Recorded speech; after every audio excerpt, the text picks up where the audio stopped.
e anda. E aqui ele viu pessoas não mais como doentes, podiam até estar, mas não era o caso, ou com fome, podia até estar, não era o caso, mas pecadoras, pessoas mortas nos seus pecados, pessoas destinadas ao inferno. Ele viu pessoas sofrendo a opressão do diabo, sem que alguém pudesse fazer alguma coisa para livrá-las, pessoas subjugadas, confusas, desnorteadas como ovelhas sem pastor. Ovelhas são animais por natureza com pouquíssima capacidade de defesa, pouquíssima ou nenhuma, são fracas e por isso altamente necessitadas de quem cuide delas. E além da proteção, então, elas precisavam de alguém que cuidasse da sobrevivência básica em termos espirituais agora. Então, nesse contexto aqui, o que elas precisavam não era de um líder político, e nem mesmo de professor de doutrina, que ele era, mas não era o caso. O apóstolo Paulo foi um grande professor de doutrina, mas não podia resolver nada com relação a esse problema das pessoas espiritualmente mortas, condenadas ao inferno. Não tinha Paulo que desse jeito, não tinha apóstolo Pedro que desse jeito, Moisés que desse jeito, Abraão que desse jeito, porque se tratava de pessoas com a alma morta, nas trevas espirituais. Eles não precisavam então de um professor de doutrina somente, ou de alguém que as curasse de uma doença ou desse pão para elas. Aquela multidão estava indo para o inferno, perecendo, e por não ter pecado em si, Jesus Cristo poderia, ele somente, assumir a posição de pastor para salvá-las espiritualmente. Só ele poderia.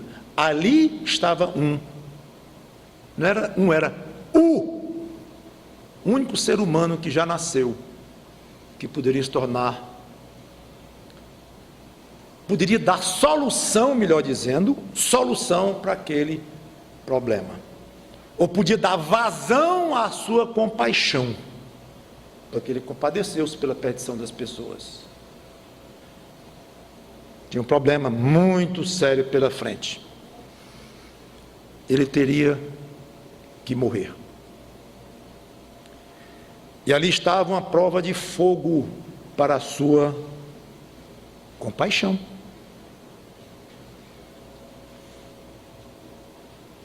Não tem prova que dê jeito para o apóstolo Paulo, apóstolo Pedro e outros que olhassem e tivessem compaixão. Então, Paulo, você está com compaixão desse povo, porque não tem salvação? Estou. Faça alguma coisa. Não posso. Morra por elas, não adianta. Morra queimado, queimado resolve. Não. Cerrado no meio, não resolve. Crucificar de cabeça para baixo, não resolve. Por que, Paulo? Por que, Pedro? Porque eu sou pecador também. Meu sangue não presta para limpar pecados de ninguém. Aqui estava o único ser humano que poderia olhar e dizer assim, por isso eu posso fazer alguma coisa. Está dentro das minhas condições fazer alguma coisa. Pois faça, Senhor. Você sabe o que quer dizer essa sua frase? Faça, Senhor. Senhora dos meus olhos diz, faça, Senhor, vamos lá, tu podes, porque tu és filho de Deus, concebido milagrosamente no ventre de Maria, nasceste sem pecado, então tu podes fazer alguma coisa? Posso. Pois faça. Você sabe o que você está dizendo? Você sabe a que você está me condenando ou me destinando quando você diz, faça alguma coisa? Eu tenho que morrer para isso. Logo eu, que não tenho pecado algum. A morte veio por causa do pecado. Como eu não tenho pecado algum, eu deveria ser imortal. Poderiam atirar uma bomba atômica em cima do meu corpo e não ter nenhum efeito, porque eu não tenho pecado. Mas de uma forma miraculosa, talvez um milagre maior do que o próprio nascimento virginal dele. Era ele, o Filho de Deus, se tornar mortal, pelo fato de ter se tornado um ser humano. Então eu não deveria nem ter a capacidade de morrer, mas eu assumi esta capacidade. Vou carregar os pecados dos homens sobre mim. E eu, então, vou para aquela cruz. Vou perguntar de novo. Jesus olhou para a multidão, viu, compadeceu-se delas espiritualmente, ou pela situação espiritual delas, como ovelhas que não têm pastor. Foi. E ele agiu? Sim. E como agiu? Não está no nosso texto, na continuidade, obviamente, mas ele agiu. João 10:11 vai mostrar como é que ele agiu. E ele agindo,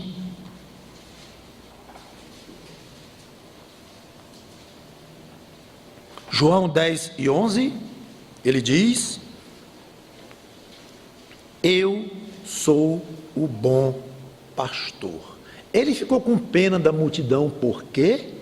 Com muita compaixão, porque eram ovelhas sem pastor. E aqui ele diz precisamente que é aquilo que as pessoas estavam precisando.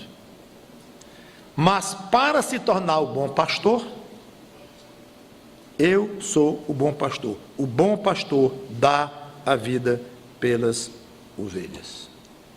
Ele tinha que morrer. Então, olhe bem, aqui está o centro de tudo que eu venho dizendo até agora, ó. O clímax. Quando Jesus Cristo estava pendurado naquela cruz, ele estava agindo. Eu disse que ele via as pessoas com fome, tinha compaixão e agia, dava comida. Via a pessoa doente, tinha compaixão e agia, curava.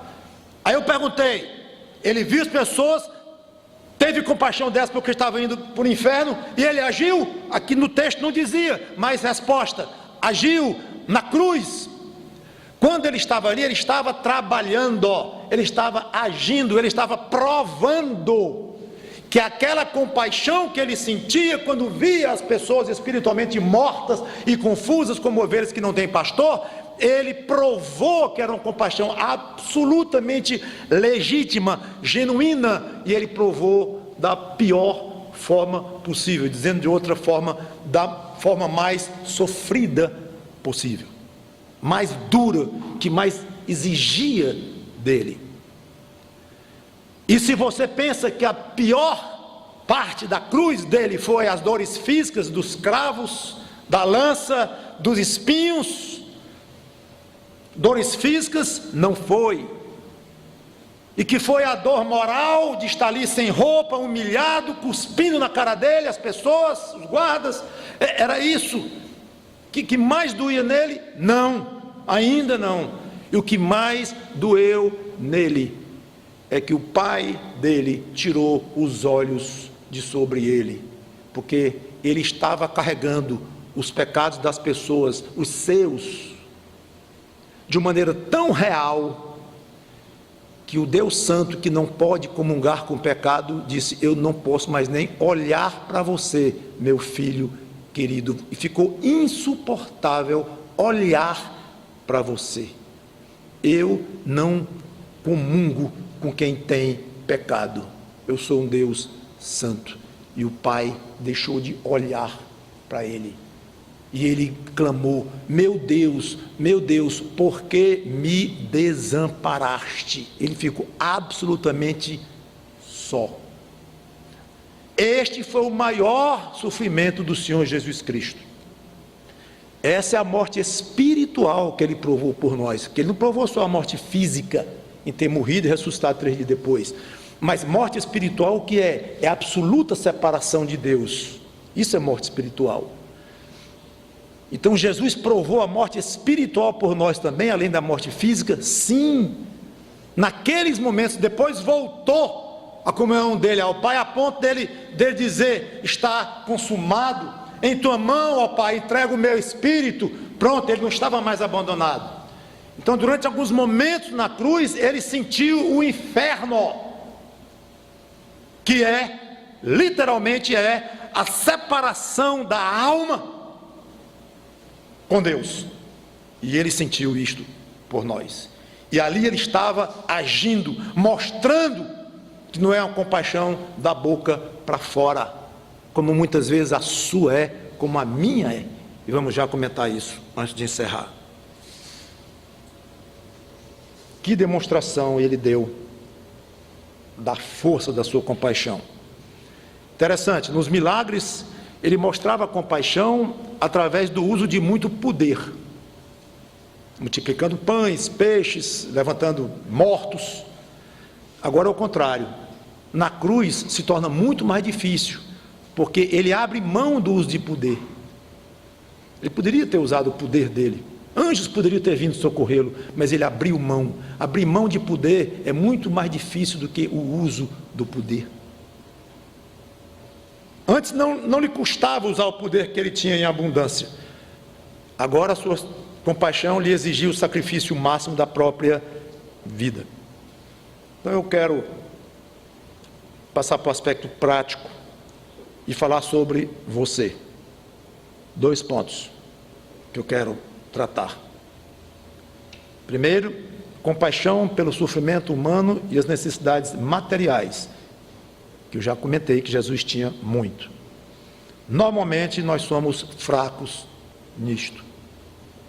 Muito egocêntricos, muito egoístas, míopes, nunca se achando que tem o que poderia ter, sempre achando que poderia ser ajudado, em vez de ajudar, que é uma vítima do chefão abusado que não aumenta o seu salário, ou injusto, não reconhecido. Você sempre é uma vítima, sempre merece uma coisa pior do que você tem. Nós temos essa mania desgraçada de nos sentirmos aquém do que estamos. Aquém do que estamos. Então daqui a 10 anos, se você tiver 3 milhões de reais na sua conta poupança, alguma coisa vai estar em você ainda, dizendo que em vez de 3, aplicou mal, podia ter 3,5, porque a ação tal que você colocou foi mal orientada, vai ficar chateado, porque ele é orientado mal, vai tirar o dinheiro do banco, orientou ruim, vai para o outro banco e você está chateado. Como é que você vai ajudar alguém se você é uma pobrezinha de uma vítima, coitadinha, das durezas desta vida, da injustiça do mundo tão cruel contra você, uma pessoa tão boa, tão caridosa, mas que não tem condições de ajudar o outro, mal paga a prestação da casa? Como é que eu vou ajudar alguém? Isso é muito, muito sintomático da nossa geração. Você acha que vai comover o coração de Deus com esse papo? Tinha que ser aquela casa? Começa aí.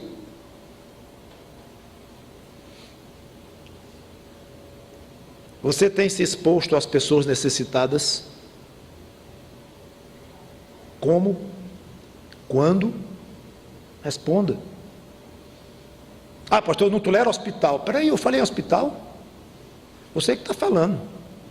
Não, porque eu só falo em visitar, em ver pessoas necessitadas, aquelas pessoas que vão visitar, tipo uma prisão, um orfanato, um hospital, essas visitas de uma maneira mais constantes, como um ministério. Eu não me dou bem nesses lugares, eu não estou falando disto. Mas ouvir quem precisa desabafar. Vocês sabiam que tem muita gente, espero que você não esteja incluído, que a falta de compaixão chega a tal cúmulo que não dispõe de tempo para ouvir o que um pobre coitado precisa dizer e desabafar. Ri, bate no ombro e amanhã a gente conversa depois de ver isso e se faz de tolo, sei lá o quê. Falta